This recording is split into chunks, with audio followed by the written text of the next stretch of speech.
Hello, online people. Welcome to a little Talkback. We're so thankful that you've joined us for the concert and that you're here with us now.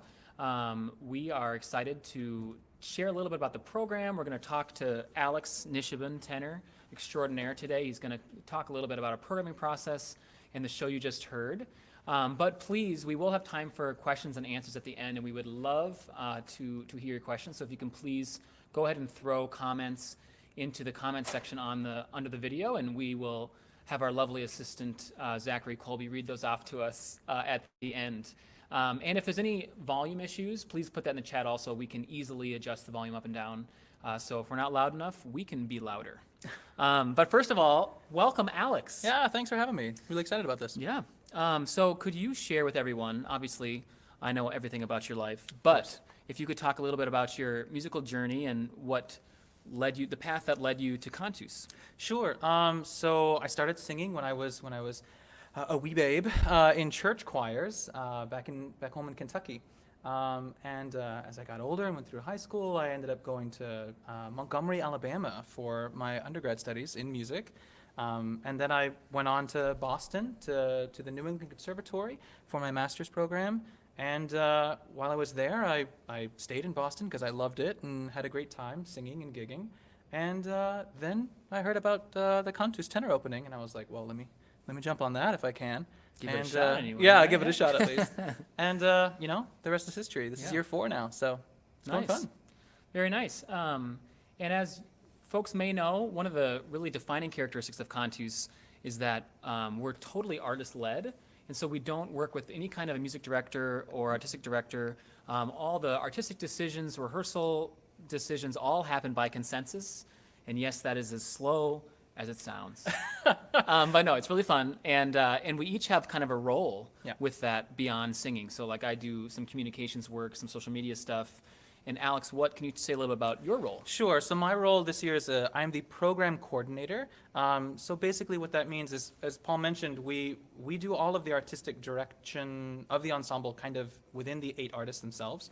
And so that means the programming, all the shows that you see, Song of the Universal, for example, the artists conceived that idea and we put the music together for it. And so my role, my administrative role, is to facilitate the conversations that get us from idea land to actually performing a show with regard to the program itself.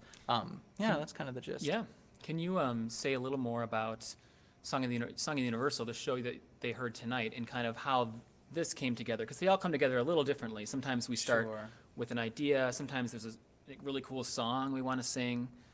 So this one came with the idea first. Our bass Samuel Bolander Green was the one who had this original idea of Song of the Universal, and it really caught fire in the ensemble. We really liked this idea, and so from his little brainchild, we decided to find repertoire that would suit the show. And typically, what'll happen is between the 8 artists, when we go home and pick rep, and then we come back to share the rep with each other, you'll get around probably 60, 80 songs that'll go up on a whiteboard that we basically have to trim that down to a manageable 15 to 20 songs and find a way to create that narrative, that drive in a Cantus program. It's a lot of fun. It is a slow-going sort of thing since it is so collaborative in nature, but it's a wonderful process. And we do 5 programs a year. Mm-hmm. As you may know, we do a touring show, which this Song of the Universal is our first show in the fall. It's also the show we tour all year around the country and the world. And then we do 4 other shows. And a collaboration, so. Right, and which is? Well, actually, it's Cantus and Cantus. So there's stateside Cantus, and then there's Cantus that's based out of Norway. If you have seen the movie Frozen, I have. Well, perfect. So Cantus is featured on that film, and we're very excited. They're a Norwegian ensemble that. I believe they're exclusively women or high voice ensemble, and so it should be a really interesting pairing to hear the low and high voices of Cantus and Cantus. They've got a really cool sound, and they are legit. They come out singing in bunads, which is like traditional Norwegian regalia. Fantastic. It's very cool. Yes, I've been a fan for a while. So, so as programming coordinator, It's your job to shepherd this process. Mm-hmm. And as you're seeing these shows develop, obviously you're not the final decision maker, but you are trying to get us to make decisions. Sure. And how does Alex, tenor, and Cantus define success for a given program? And maybe even specifically from your perch, maybe as the programming lead. Sure. So I would say I kind of tend to go back to our vision statement where it's giving voice to shared human experience. A successful Cantus show is one that will speak to the audience in a way that kind of emotionally touches them. I'm not super interested in a show that just spans the chronological breadth of music. It doesn't move me.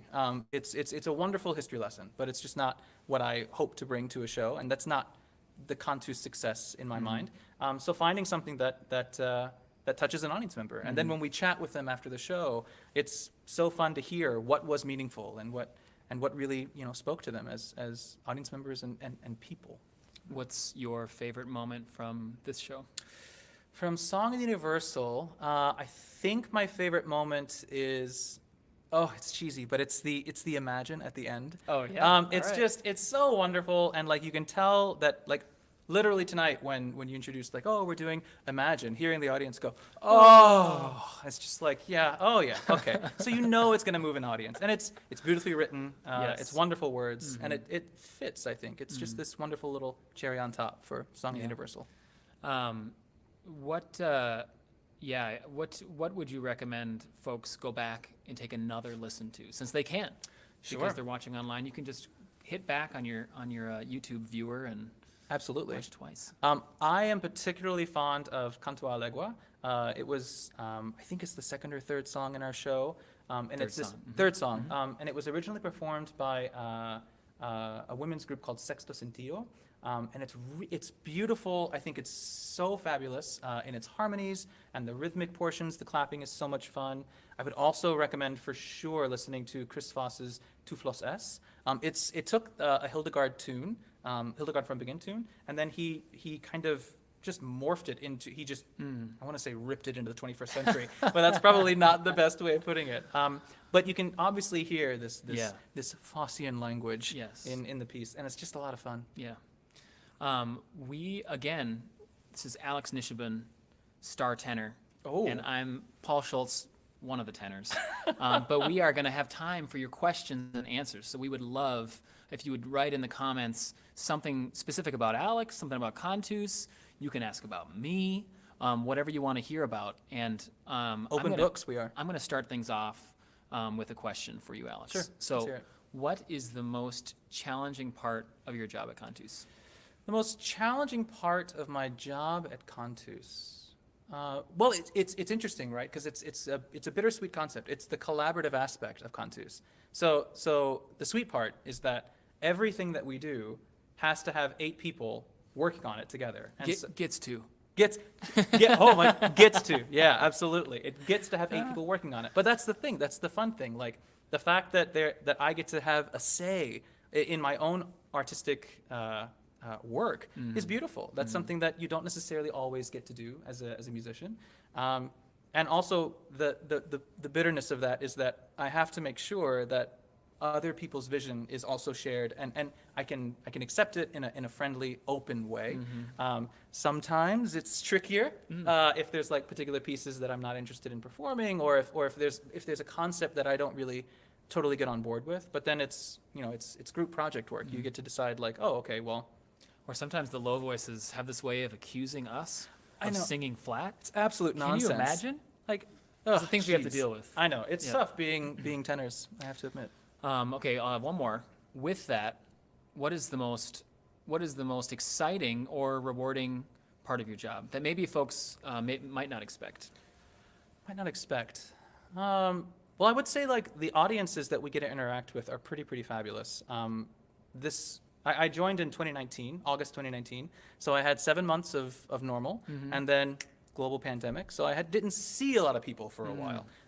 But the world is beginning to find its new normal, and I'm being able to see more people. And it is glorious, actually, to like spend time with audiences around the nation. I haven't done international touring myself, but I'm very excited for it. But seeing people and interacting with people all over the nation is really fun. it means a lot when people come up to you and tell you that they were crying over a piece that you performed, or that Yeah. it really moved them. Yeah. That's special. Yeah. The reaction to this program has been really, we actually had a chance to tour this. We had 2 dates in California before we came back home to do it in the Twin Cities. And I guess I wasn't expecting the reaction that we got. Like the second performance was in Grass Valley, California. And people were really moved in an emotional way. And I think we get kind of bogged down, or I do, in rehearsal. You know, we rehearsing for 12 sure. days or something, and you're kind of just hammering out and thinking like, oh, how am I going to execute, you know, that high note? Or, oh, Alex said I was out of tune. What a bummer. You know, I have to drag myself off the floor. But yeah, you get bogged down in kind of the daily stuff. And so you kind of forget what the show was intended to do and what it can do. And so when folks bring their own experience to actual live performance, and you know, folks tuning in at home too, it's sometimes it's surprising, and it's definitely a really meaningful moment. It really is, because you're right, because this is our job, it's our work, it's our 9 to 5, and so like we want to make this incredibly polished product, and sometimes we can't see the forest of the trees, but once we get to an audience and they can kind of see this big picture, they don't come to it with any back, you know, like any little minutia that they have to look Right. at. They just see the finished product, Right. and it's so moving to hear their reactions when it's nice. When it's nice. What do we have, Zach? We've got some questions. Can Great. I ask these to you? We've got someone asking, can you talk about the commissioned pieces on this program and how you chose the composers? And I think you can probably hear Zach, but the question is about the commissions, talking about the commissions on the program and how we've chosen the composers. Sure. So we have 3 commissions that were performed tonight. Vida Tu by Josvanie Stepe. We had the quartet Before Spring, Before Spring by by Maria Mari. Isabel von Verde. And then The Gates, Mariana Sadowska's piece. They're wonderful pieces, and we choose these composers collaboratively. Again, basically what happens is that the artists know that we have a program coming up. We're excited about the commissioning aspect. We really do want to champion new works for low voices. And the best way to do that is to bring living composers into the world and like into our world and make music together. The artists get to share which composers they're most excited about, who really catches their eye right now. And it's these 3 that we really got to touch base with. They were presented, we voted, we loved the idea. And so then we reach out to these artists and you know, just hope that they have the time and bandwidth. And it's fun to get to choose composers based on the show also. And so often, you know, we can pitch about anything. We can make up a new show. We can make up, you know, I think Cantus should go to space next year, and like we should sing this show at the space station. You know, you can pitch whatever you want. You know, things won't necessarily get chosen. No bad ideas in brainstorming. Well, there's a few bad ideas. There's no bad ideas. But the Song of the Universe, I mean, when we have a touring show, that's often pretty compelling because we get to perform it so often. Sure. And so if we can put a new commission on a touring show, there's just way more folks that are going to get to see it. Absolutely. And so these 3 folks were chosen to kind of reflect on, was it? Sure. The original concept, and what I think they actually pulled across beautifully, was that each of their pieces was meant to reflect an aspect of our lives. It's and creation, actually. So the first piece, Creation, was actually Mari's piece, right? yeah, I think so. And then there was a Life and Afterlife, and those pieces actually were kind of. The composers knew that those were the themes for their pieces, but they got to pick their own poetry. They got to obviously write their own pieces. And then from their work, we saw these beautiful ways of making that music fit into the narrative that we designed. I think one of them was actually a part of our poetry set, where the concept is like how we can find this sense of sacred in the secular, and one of those senses is in the written word. And so it was really wonderful to see how something that was originally thought to be, you know, creation, life, afterlife, actually had a new vision to it once it was actually put in practice. And that kind of it's a little window because we're planning these shows sometimes 2 years in advance or more. And so we were thinking, when we originally made these commissions, it was like, we'll structure the show kind of around like creation, life, afterlife. But then things kind of changed as we got into the rehearsal process and had more meetings coming up closer to actually performing the thing. And so things tend to change. It's organic. We'll sometimes make changes to shows mid-season. if we think we see something that we think is going to be really compelling. And one thing I wanted just to note is that, oh gosh, now I'm blanking. The Gates by Mariana Sadowska. She is a Ukrainian composer, and we decided to commission her prior to Russia invading Ukraine, but she reflected on death, and so I would encourage you to go back, listen to the Gates, because she wrote it while all this was happening, and so it's definitely will give you a different lens to go back and listen to the Gates, knowing that about Mariana. It's really incredible work. Yeah. How do 8 people pick the discrete pieces that you sang this evening? How do 8 people pick the discrete pieces that we sang this evening? Well, it's a process. It really is. The 8 of us serve as the artistic director, the collective artistic director. And so that role is the person who would decide what the show looks like. When the 8 of us come together with our music, we each pitch pieces that we love. And then we curate a show based on how the music kind of fits into a program. A personal example is that I pitched Canto a Legua because one of the concepts that I had in mind is that Song of the Universal, people find a sense of beauty, a sense of self, of sacred in travel. And Canto a Legua is a song that praises the God of Crossroads. And so it's one of those things where you find moments that speak to you as an artist, and you try to convince the other 7 that there's value in this, and you hope that they can see it themselves, and this vision becomes shared. But it really is a long process, actually. From start to finish, I bet it's probably, I did the math the other day, it's probably about 8 weeks to get us from, concept to fully realized program within our programming. It's really interesting. And those 8 weeks are not consecutive? Oh, absolutely, yeah. They're like we have spread to out. program so many things. Like Paul mentioned, we have 5 shows per year, and we program up to 2 years in advance. It's a lot of shows. So this 8 weeks, it's kind of staggered. You have many, many things that you have to put in spaces. But to Alex's point too about choosing the repertoire, it's the stronger champion that each of us in the art can be for these pieces, the more likely they're going to get chosen. And so Alex gave the example of Canto a Legua, and one of the songs that I, and probably others, but the Song of Sky and Sea piece by Paul Radoy, which was close to the end of the first half. I think it was the second to last song. I just love that cycle. It's so fun to sing. The poetry is ecstatic. It's like really, really fun. Like whenever songs are a challenge and exciting to sing, I get very excited. But we each bring like our own thing. Some people care about what it sounds like. Me, no, not so much. The really fun part to me was that the composer for Paul John Radoy was actually in the audience tonight, so it was really fun to see him there. And to be clear, Paul's piece sounds great. So in case Paul's watching, I'm not throwing shade. It's a great piece. So do you just give yourself all the solos, or how does that go? Yeah, Alex, how did you get assigned all those solos? You just take those for yourself then as programming lead?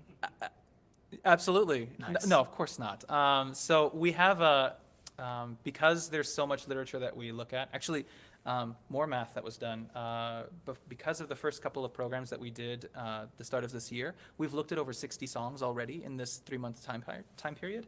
And so we have what's called a producer system, where each of the artists kind of spearheads the artistic direction of a song.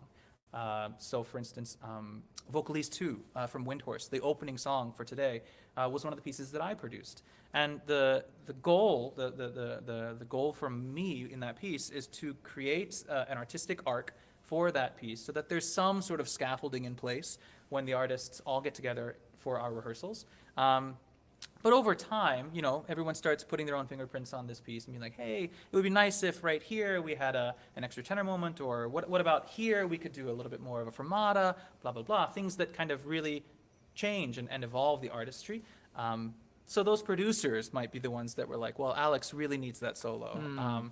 So you're saying others love you. Others love me, and Okay. that's how it works. Gosh, absolutely. Yep.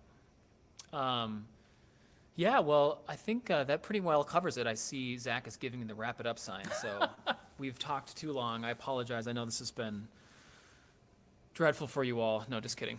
We really, really appreciate you tuning in to the concert tonight. We had a lot of fun. I think you picked a good night. We we sang pretty well, I think, for I us. hope so. And yeah, it was fun to have you here at the Talkback. Thanks for your questions. And please stay tuned. We will definitely be sending you information about more ways to see us online very soon. But yeah, all for now. Thank you so much. Take care.